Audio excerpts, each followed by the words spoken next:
27 సంవత్సరాల తర్వాత ఢిల్లీలో బీజేపీ అధికారపీఠం కైవసం చేసుకోవడంతో దేశవ్యాప్తంగా బీజేపీ శ్రేణుల్లో సంబరాలు చేసుకుంటున్నారు. నల్గొండ జిల్లా మిర్యాలగూడ పట్టణంలో బీజేపీ నాయకులు సంబరాలు చేసుకున్నారు.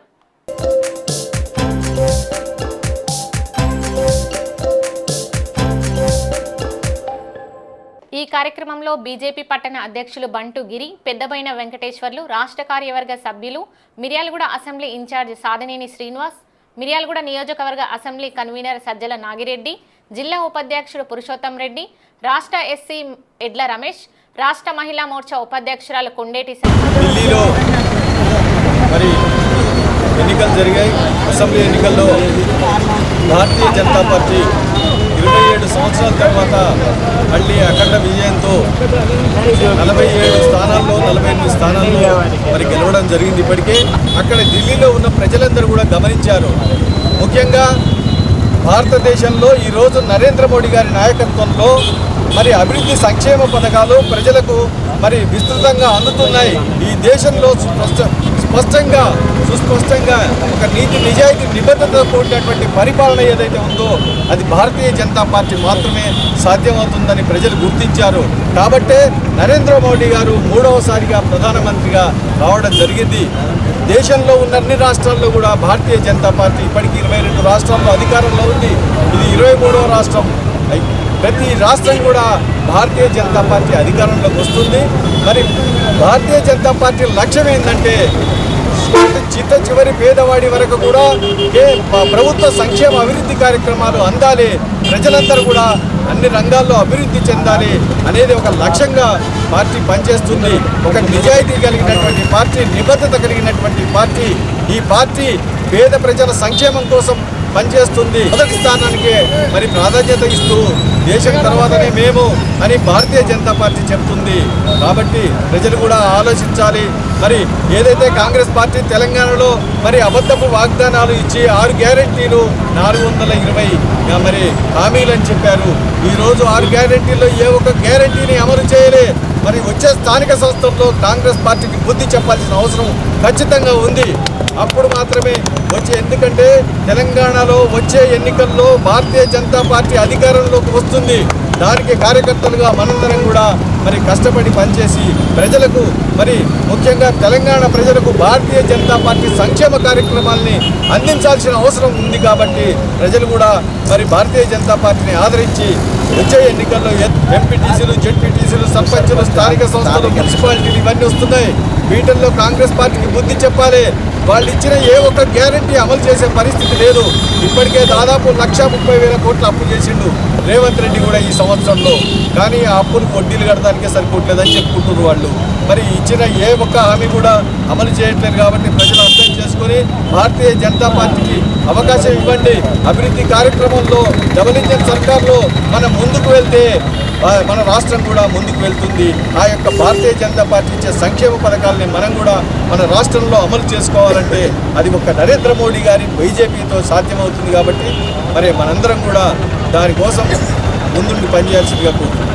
ఈరోజు భారతదేశంలో ఢిల్లీ గద్దెపై భారతీయ జనతా పార్టీ జెండా రెపరెపడానికి కారణం ఆమ్ ఆద్మీ పార్టీ మేము అవినీతిని అంతం చేస్తామని చెప్పి దాన్ని కూకటి వేలతో ఊడ్చిపాడేస్తామని చీపురు గుర్తు పెట్టుకొని అవినీతిమయమై అవినీతిలో కూరుకుపోయి 12 సంవత్సరాల్లో ఢిల్లీ ప్రజలు ఆ అవినీతిని మేమే తూడు చేస్తామని చెప్పేసి ఆమ్ ఆద్మీ పార్టీని పూర్తిగా తూర్చి పక్కబడి భారతీయ జనతా పార్టీనే ఈ దేశానికి దిశానిర్దేశం అని అక్కడి ప్రజలు గుర్తించి అత్యధిక మెజార్టీతో పట్టం కట్టడం జరిగింది.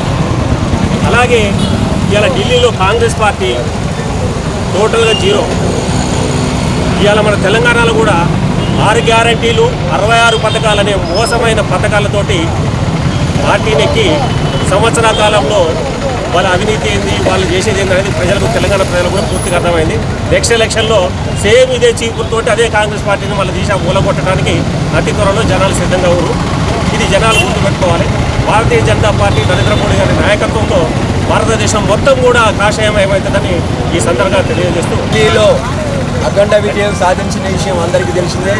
మిత్రులారా, మీ అందరికీ తెలుసు ఆమ్ ఆద్మీ పార్టీ ఏ లక్ష్యంతో వచ్చిందో ఏ లక్ష్యంతో ఓడిపోయిందో మీ అందరికీ తెలిసిందే.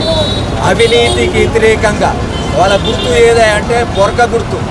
సిపితో టోటల్గా అవినీతిని మొత్తం ఊడిసేస్తానని అవినీతి పాపమంతా కట్టుకొని ఈరోజు ముఖ్యమంత్రిగా చేస్తున్న కేజ్రీవాల్, ఉప ముఖ్యమంత్రిగా చేస్తున్న వాళ్ళిద్దరు కూడా కుంభకోణంలో ఇరికి. ఎందులో లిక్కర్ కుంభకోణంలో. ఏది వీళ్ళ ఆశయం? అవినీతికి వ్యతిరేకంగా. అంటే ఏ స్టేజీలో ఉందో ఏ స్టేజీకి వచ్చిందో మీ అందరికీ తెలుసు. ఈరోజు అన్నా హజారే కూడా ఈ రిజల్ట్ తర్వాత మాట్లాడడం జరిగింది. ఎంత దారుణంగా అంటే అన్నా హజారే శిష్యుడు అనిపించుకుంటేందుకు కూడా ఇతనికి అర్హత లేదనే పరిస్థితి మన అందరికీ కూడా టీవీలలో చూడటం జరిగింది. మిత్రులారా, ఇదొకటే కాదు, కాంగ్రెస్తో ఇంకా అన్నా హజారే పొత్తు పెట్టుకున్నట్టయితే ఇంకా జీరో అయ్యే పరిస్థితి. అంటే కాంగ్రెస్ పార్టీ ఈరోజు ఒక్కటి కూడా గెలవకుండా, అంటే ఢిల్లీ కోటలో ఒక్క సీటు కూడా గెలవని కాంగ్రెస్ పార్టీ రాబోయే రోజుల్లో ఈ తెలంగాణ రాష్ట్రంలో కూడా అదే పరిస్థితి రాబోతుంది మిత్రులారా. ఎందుకంటే రైతులని మోసం చేసేవాడు ఎవడు కూడా ముందుకు పోయే పరిస్థితి లేడు. మీ అందరికీ తెలుసు చరిత్ర మొత్తం కూడా. రైతులను విపరీతమైన మోసం ఇక్కడ మోసం జరుగుతుంది ఈ ముఖ్యమంత్రి. తర్వాత మిత్రులారా, 6 గ్యారెంటీలలో ఒక్కటి కూడా ఈ రోజు వరకు రైతులకు రైతు భరోసా చేస్తూ ఎకరానికి తప్ప 26వ తారీఖు నుంచి ఈ రోజు వరకు 8వ తారీఖు దాకా కూడా ఎకరం మాటికే వచ్చింది. అంటే రైతులను ఏ స్టేజీలో చూస్తున్నామో మనందరికీ తెలిసిందే. రుణమాఫీ ఎలక్షన్ల పేరుతో రుణమాఫీ 2 లక్షలు తీసుకోండి, నేను రాగానే మాఫీ అయిపోతుందన్న ఏదైతే ఈ ముఖ్యమంత్రి ఉందో మనకందరికీ తెలుసు. ఒక్కరికి కూడా రైతులకు రుణమాఫీ జరగలే. ఈ రకంగా చెప్పుకుంటూ పోతుంటే అవినీతిలో కుంభకోణంలో ఇరికిపోతున్న పరిస్థితి ఉంది. ఈరోజు ఈ రాష్ట్ర ముఖ్యమంత్రిని ఢిల్లీకి పిలిపించడం జరిగింది నిన్న. ఎందుకంటే ఎమ్మెల్యేలనే ఇరెక్తి పుట్టింది. ఇతను టైం ఇచ్చే పరిస్థితిలో లేడు, మమ్మల్ని కలిసే పరిస్థితి లేదని ఎమ్మెల్యేలు అధిష్టానానికి కూడా కాంగ్రెస్ అధిష్టానానికి ఇన్ఫర్మేషన్ ఇవ్వడం జరిగింది.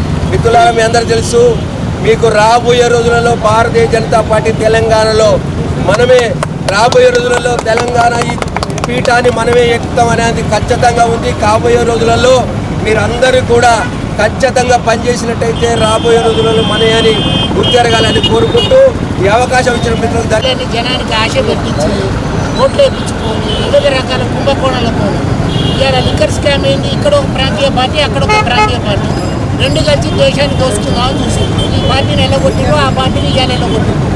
ఇవాళ కాంగ్రెస్ కూడా విపరీతమైన హామీలు ఇచ్చి అసలు దేశానికి సంబంధించిన అభివృద్ధి అనేది మర్చిపోయి ఎంతసేపటికి స్త్రీల మీదే ఆధారపడి ఓట్లు వేయించుకొని మోసాలు చేస్తున్నారు. జనం కూడా కనుక్కొని అభివృద్ధి చేసేవాడికే ఓటేసి బీజేపీని గెలిపించారు. ఇవ్వడానికి ఈరోజు తెలంగాణ ప్రజలందరూ కూడాను ఒక సంవత్సరం కాలంలోనే కాంగ్రెస్ మీద పూర్తి వ్యతిరేకతతో ఈ రోజు కనుక ఎన్నికలు జరిగినట్టయితే పూర్తిగా కూడాను భారతీయ జనతా పార్టీ 100కు పైన స్థానాలు గెలుచుకునే పరిస్థితిలో ఈరోజు తెలంగాణ ప్రాంతం ఉంది.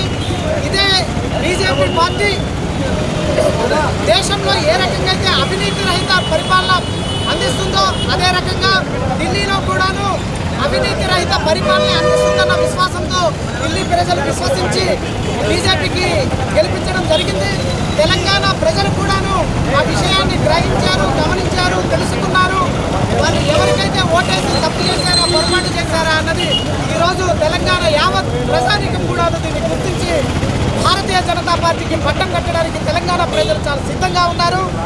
ఈ సదవకాశాన్ని ప్రతి ఒక్క కార్యకర్త, నాయకులు అందరూ కూడాను ఇదే స్ఫూర్తిని కొనసాగించి తెలంగాణలో బీజేపీ జెండాను రెపరెపలు ఆడించాలని చెప్పేసి మనస్ఫూర్తిగా కోరుకుంటూ జై